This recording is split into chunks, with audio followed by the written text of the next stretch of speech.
sehingga penuntut umum memaksakan pembuktian unsur dengan rencana terlebih dahulu tanpa membicarakan keadaan tenang tersebut. Vide halaman 600 sampai dengan 601 surat tuntutan. Dalam surat tuntutannya, kami mencatat penuntut umum menyatakan setidak-tidaknya ada 129 kata marah, 83 kata emosi, dan 113 kata menangis. Dengan banyaknya keadaan marah, emosi, dan menangis dalam perkara akuo membuktikan bahwa unsur forbedarat tidak terbukti. Sulit kita melihat bahwa terdakwa telah mempertimbangkan secara tenang dan dengan kepala dingin tentang bagaimana cara terdakwa akan melakukan kejahatan. Uraian yuridis dan lebih lengkap terkait ketiadaan unsur dengan rencana terlebih dahulu sudah kami sampaikan dalam nota pembelaan pada halaman 129 sampai dengan 169. Ringkasnya, dalam nota pembelaan tersebut unsur ini tidak terbukti secara sah dan meyakinkan. Keenam, penuntut umum sendiri sadar akan kegagalannya untuk membuktikan adanya perencanaan dalam perkara akuo, sehingga penuntut umum tidak dapat menentukan sejak kapan perencanaan itu dilakukan. Di satu pernyataan, penuntut umum mengatakan perencanaan muncul sejak terdakwa menerima telepon dari saksi Putri Chandrawati pada sekitar pukul 23 WIB pada tanggal 7 Juli 2022. Adapun kutipannya pada halaman 8 replik sebagai berikut. Terdakwa Ferdi Sambo dalam persidangan mengemukakan menerima telepon dari saudari Putri Chandrawati dan menyampaikan perbuatan korban. Atas penyampaian tersebut, terdakwa Ferdi Sambo tidak menggunakan logikanya sehingga korban direncanakan untuk dibunuh. Sedangkan melalui pernyataan yang lain, penuntut umum menyatakan perencanaan dilakukan di lantai 3 rumah Saguling. Adapun kutipannya pada halaman 7 replik sebagai berikut. Jelas dan nyata yang sudah tidak dapat terbantahkan lagi dan merupakan fakta hukum, terdakwa Ferdi Sambo melakukan persiapan perencanaan sejak di rumah Saguling hingga pelaksana eksekusi di rumah Duren 346. Telah selesainya pembuktian di persidangan, seharusnya penuntut umum dapat menyebutkan dengan tegas tempus dan lokus dilakukannya perencanaan oleh terdakwa Ferdi Sambo. Kecerobohan penuntut umum dalam menentukan tempus dan lokus dilakukannya perencanaan menunjukkan keraguan di dalam surat tuntutan dan repliknya, sehingga dalil-dalil penuntut umum mengenai adanya perencanaan oleh terdakwa Ferdi Sambo patut ditolak oleh majelis hakim. Ketujuh, berdasarkan fakta yang terungkap di persidangan, kedatangan terdakwa di rumah Duren 346 bukan ditujukan untuk melakukan eksekusi kepada korban, melainkan terdakwa saat itu dari rumah Saguling mempunyai jadwal memenuhi undangan mantan pimpinan Polri untuk acara rutin olahraga bulu tangkis di kediaman mantan pimpinan Polri di Sawangan, Depok. Dalam perjalanan, ketika mobil terdakwa melewati rumah Duren 346, terdakwa tidak sengaja melihat korban berdiri di depan pagar. Hal tersebut lantas mengakibatkan emosi terdakwa memuncak. Segera terdakwa meminta supir menghentikan mobil. Terdakwa Sambo kemudian turun dari mobil, lalu masuk ke rumah dan meminta saksi Kuat Makruf yang kebetulan ada di sana untuk memanggil saksi Riki Rizal dan korban agar menemui terdakwa. Dengan amarah yang memuncak, terdakwa melakukan konfirmasi kepada korban, namun korban menjawab dengan lantang, "Kurang ajar bagaimana, Komandan?" Seolah tidak ada satu apapun yang terjadi. Mendengar perkataan korban, kesabaran dan akal pikiran terdakwa pupus. Entah apa yang ada di benak terdakwa pada saat itu. Seketika itu juga terlontar dari mulut terdakwa, "Hajar Cat, kamu hajar Cat." Saksi Richard lantas mengokang senjatanya dan menembak beberapa kali ke arah tubuh korban. Bahkan ketika korban sudah jatuh telungkup, saksi Richard masih menembak korban sehingga mengakibatkan matinya korban.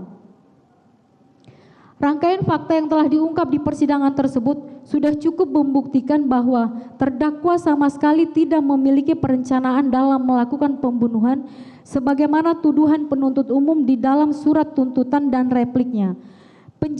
Penjelasan lebih jelas dan terperinci terkait hal ini juga telah kami sampaikan pada bagian huruf D, analisa fakta, halaman 88 sampai dengan halaman 96 nota pembelaan dan analisis yuridis terhadap unsur dengan rencana terlebih dahulu pada halaman 129 sampai dengan halaman 169 nota pembelaan tim penasehat hukum. Dengan demikian, keterangan saksi Richard tersebut patut dikesampingkan dan kami memohon kepada Majelis Hakim yang mulia untuk menolak seluruh dalil-dalil penuntut umum yang hanya bersandar pada keterangan saksi Richard. Berdasarkan seluruh uraian penasihat hukum di atas, tanggapan nomor 1 replik penuntut umum sudah sepatutnya dikesampingkan, kecuali yang dibenarkan oleh tim penasihat hukum. Kami memohon kepada Majelis Hakim yang mulia untuk menerima dan mempertimbangkan seluruh dalil-dalil yang telah penasihat hukum sampaikan di dalam nota pembelaan tim penasihat hukum terdakwa. Izin dilanjutkan oleh rekan kami.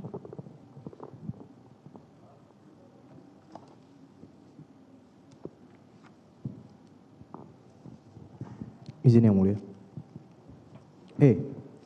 Penggabungan unsur dengan sengaja dan tanpa hak atau melawan hukum pada analisa yuridis surat tuntutan di dalam uraian pasal 33 UU ITE menyebabkan pembuktian unsur penuntut umum tidak sempurna.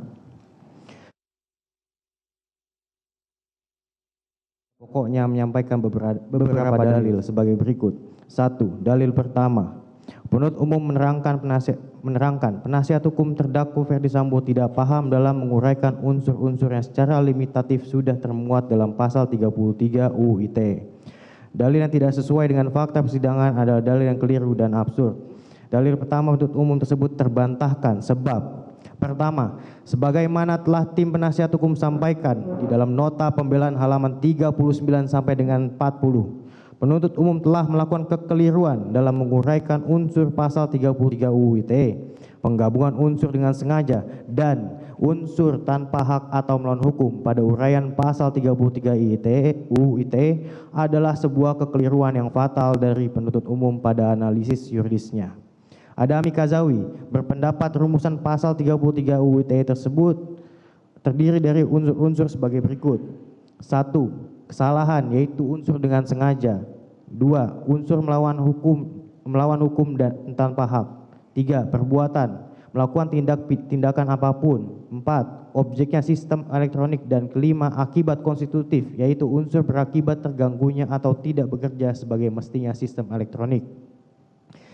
Sejalan dengan pendapat Adami Kazawi tersebut, Mahkamah Konstitusi melalui putusan nomor 17/PUU /XIX/2021 juga menguraikan unsur dengan sengaja dan tanpa hak atau melawan hukum secara terpisah, sehingga penggabungan kedua unsur tersebut pada halaman 698 sampai dengan 717 surat tuntutan adalah sebuah kekeliruan yang fatal yang menyebabkan pembuktian unsur menjadi tidak sempurna. Unsur dengan sengaja dan unsur tanpa hak atau melawan hukum adalah dua unsur yang berbeda dan tidak sama yang seharusnya diuraikan satu persatu oleh penuntut umum. Namun di dalam surat tuntutan, penuntut umum tidak mampu menguraikan fakta persidangan yang dapat membuktikan unsur-unsur dengan sengaja dan tanpa hak atau melawan hukum tersebut secara jelas dan terpisah. Kedua, penuntut umum juga mengada-ngada di dalam repliknya dengan menyatakan unsur-unsur pasal yang sudah termuat secara limitatif dalam perundang-undangan. Padahal baik Undang-Undang ITE maupun peraturan perundang-undangan lainnya tidak menjelaskan secara limitatif penguraian unsur yang terdapat pada pasal 33 UU ITE.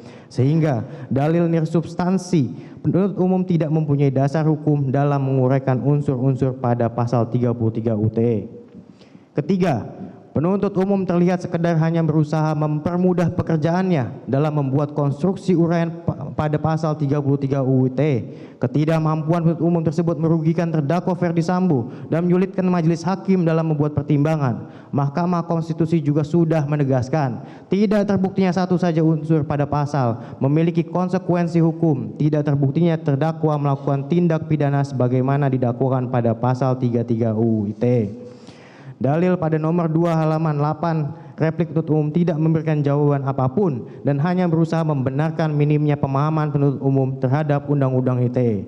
Penerapan pasal 33 UU ITE dan pasal 32 ayat UU ITE sepertinya hanya dimasukkan sebagai upaya untuk menjerat terdakwa Ferdi Sambo agar terancam pidana setinggi-tingginya. 2. Dalil kedua, penuntut umum menerangkan bahwa setelah terdakwa Ferdi Sambo melakukan pembunuhan berencana, meminta saksi Hendra Kurniawan untuk melakukan pengecekan CCTV untuk dimusnahkan dengan tujuan perkara ini menjadi tidak terang. Dalil yang tidak sesuai dengan fakta persidangan adalah dalil yang keliru. Adapun kutipan dalil tersebut pada halaman 8 sebagai berikut, kami anggap dibacakan.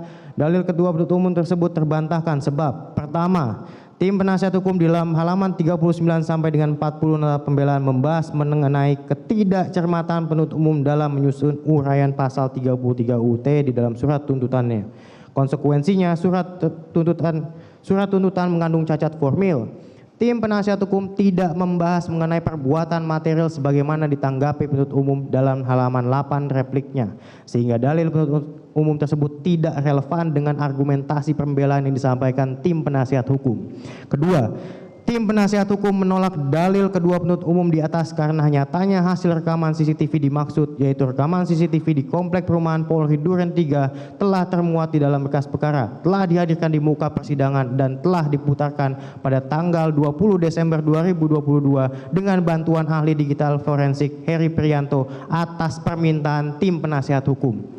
Berdasarkan uraian tersebut di atas, penuntut umum tidak hanya telah gagal menguraikan unsur-unsur pasal 33 UU ITE secara sempurna, akan tetapi juga telah gagal membuktikan seluruh dakwaan pasal 33 UU ITE dan pasal 32 ayat 1 UU ITE sebagaimana telah kami sampaikan pada halaman 39 sampai dengan 40, halaman 96 sampai dengan 98 dan halaman 202 sampai dengan 268 nota pembelaan. Dengan demikian, sudah sepatutnya majelis hakim yang mulia mengesampingkan seluruh uraian analisis yuridis penuntut umum pada tuntutannya dan menyatakan terdakwa Ferdi Sambo tidak terbukti secara sah dan meyakinkan melakukan tindak pidana sebagaimana didakwakan pada dakwaan kedua, pertama, primer, dan subsidiar. F. Tanggapan penuntut umum keliru mengenai adanya kehendak terdakwa Ferdi Sambo untuk membunuh korban setelah terdakwa Ferdi Sambo mendapatkan informasi melalui telepon dari saksi Putri Chandrawati. Penuntut umum dalam repliknya nomor 3 halaman 8 sampai dengan 9 pada pokoknya menyampaikan beberapa dalil sebagai berikut. 1. Dalil pertama, penuntut umum menerangkan ada kehendak terdakwa Ferdi Sambo untuk membunuh korban setelah terdakwa Ferdi Sambo menerima telepon dari saksi Putri Chandrawati. Dalil tersebut tidak sesuai dengan fakta persidangan. Adapun kami kutip dalil tersebut pada halaman 8 sebagai berikut, kami anggap dibacakan. Dalil pertama penuntut umum tersebut adalah dalil yang runtuh dengan sendirinya. Sebab pertama, tim penasihat hukum dalam halaman 41 sampai dengan 43 nota pembelaan sudah menguraikan bahwa terdakwa Ferdi Sambo tidak memiliki kehendak untuk melakukan perencanaan pembunuhan sejak menerima telepon pada tanggal 7 Juli 2022 dan dari saksi Putri Chandrawati karena berdasarkan fakta yang terungkap di persidangan, terdakwa Ferdi Sambo baru mengetahui peristiwa yang menimpa saksi Putri Chandrawati sewaktu di lantai 3 Rumah Saguling. Kedua, tim penasihat hukum juga membahas mengenai kesalahan penempatan tempus karena penuntut umum menyebutkan dalam surat tuntutannya telepon tersebut diterima tanggal 8 Juli 2022. Terlihat dari tanggapan penuntut umum dalam repliknya, penuntut umum menghindari pembahasan ketidakcermatannya tersebut sehingga argumentasi penuntut umum mengenai munculnya kehendak terdakwa Ferdi Sambo telah salah sejak awal. Ketiga, dalil pertama tersebut jelas hanya merupakan asumsi liar saja dan tidak berdasar pada keterangan saksi maupun alat bukti lainnya. Penuntut umum mendalilkan bahwa kejadian perencanaan dilakukan oleh terdakwa Ferdi Sambo sejak mendapat telepon dari saksi Putri Chandrawati.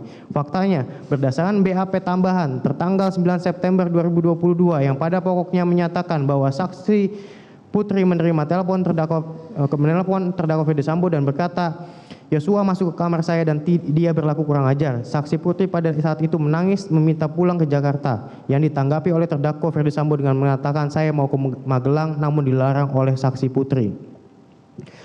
Tuduhan penuntut umum sangat jelas tidak berdasarkan fakta hukum yang terungkap di persidangan. Mengapa seorang istri yang memberitahukan kepada suaminya terkait adanya peristiwa yang dialaminya lalu dikategorikan oleh penuntut umum sebagai suatu perbuatan yang salah dan dianggap sebagai bagian dari perencanaan pembunuhan? Dalam percakapan tersebut jelas menggambarkan suatu percakapan yang tidak terdapat tendensi apapun yang mengarah kepada sebuah perencanaan untuk membunuh seseorang. Keempat, terlebih lagi jika penuntut umum mendalilkan bahwa telah ada kesepakatan kehendak antara terdakwa Ferdi Sambo dengan saksi Putri Chandrawati, saksi Ricky Rizal Wibowo, saksi Richard Eliezer, dan saksi Kuat Ma'ruf, pertanyaannya adalah alat bukti mana yang dipakai penuntut umum yang menunjukkan mereka melakukan kesepakatan kehendak untuk berencana menghilangkan nyawa korban? Tidak ada. Tidak ada satupun alat bukti maupun keterangan saksi yang diberikan oleh penuntut umum dalam persidangan yang mendukung dalil penuntut umum tersebut. Berdasarkan keterangan saksi Ricky Rizal dan saksi Kuat Ma'ruf di persidangan pada tanggal 13 Desember 2022, saksi-saksi tersebut telah jelas dan tegas menyatakan bahwa terdakwa maupun saksi Putri tidak pernah memberikan arahan untuk melakukan pembunuhan kepada korban. Silakan penuntut umum periksa keterangan verbatim saksi Putri, saksi Kuat Ma'ruf, saksi Ricky Rizal dan terdakwa Ferdi Sambo yang telah kami hadirkan sebagai bukti B46 nomor 3279 halaman 1487. Terlihat jelas tidak ada satupun alat bukti maupun keterangan saksi yang dihadirkan oleh penuntut umum dalam persidangan mendukung dalil penuntut umum tersebut. Bahkan keterangan saksi Ricky Rizal Wibowo, saksi Kuat Ma'ruf, dan saksi Richard Eliezer juga telah tegas menyampaikan bahwa tidak ada komunikasi baik melalui pesan maupun telepon dengan terdakwa Ferdi Sambo saat di Magelang, perjalanan dari Magelang menuju Jakarta maupun sampainya di Jakarta. Keterangan saksi tersebut di atas bersesuaian dengan keterangan saksi Bimantara Jaya Diputro selaku Officer Security Tech Compliance Support PT Telkomsel Seluler dan saksi Victor Komang selaku Legal PT XL Asiata bahwa tidak ada call data record atau data panggilan dari terdakwa Ferdi Sambo kepada saksi Richard Eliezer, saksi Ricky Rizal Wibowo maupun saksi Kuat Ma'ruf pada tanggal 7 maupun 8 Juli 2022. Untuk menghindari pengulangan, maka tim penasihat hukum dengan kerendahan hati memohon majelis hakim agar mencermati uraian nota pembelaan tim penasihat hukum yang lebih lengkap terkait hal ini pada halaman 41 sampai dengan 43 dan halaman 103 sampai dengan 200 nota pembelaan tim penasihat hukum terdakwa. Dengan demikian, terbantahkannya dalil pertama penuntut umum tersebut. Kami mohon kepada majelis hakim untuk menyatakan terdakwa Ferdi Sambo tidak terbukti secara sah dan meyakinkan memenuhi unsur dengan sengaja sebagaimana didakwaan penuntut umum dalam dakwaan ke-1. 2. Dalil kedua penuntut umum yang menerangkan terdakwa Ferdi Sambo kerap kali mengemukakan akan bertanggung jawab. Adapun kami kutip dalil tersebut pada halaman 9 sebagai berikut. Senyata terdakwa Ferdi Sambo SH SIK MH kerap kali mengemukakan akan bertanggung jawab atas peristiwa tersebut. Dalam hal ini merupakan pengakuan secara tersirat maupun tersurat yang juga diyakini oleh penasihat hukum. Akan tetapi penasihat hukum hanya berusaha untuk mengalihkan guna mengaburkan peristiwa yang sudah terang benderang terungkap di depan persidangan.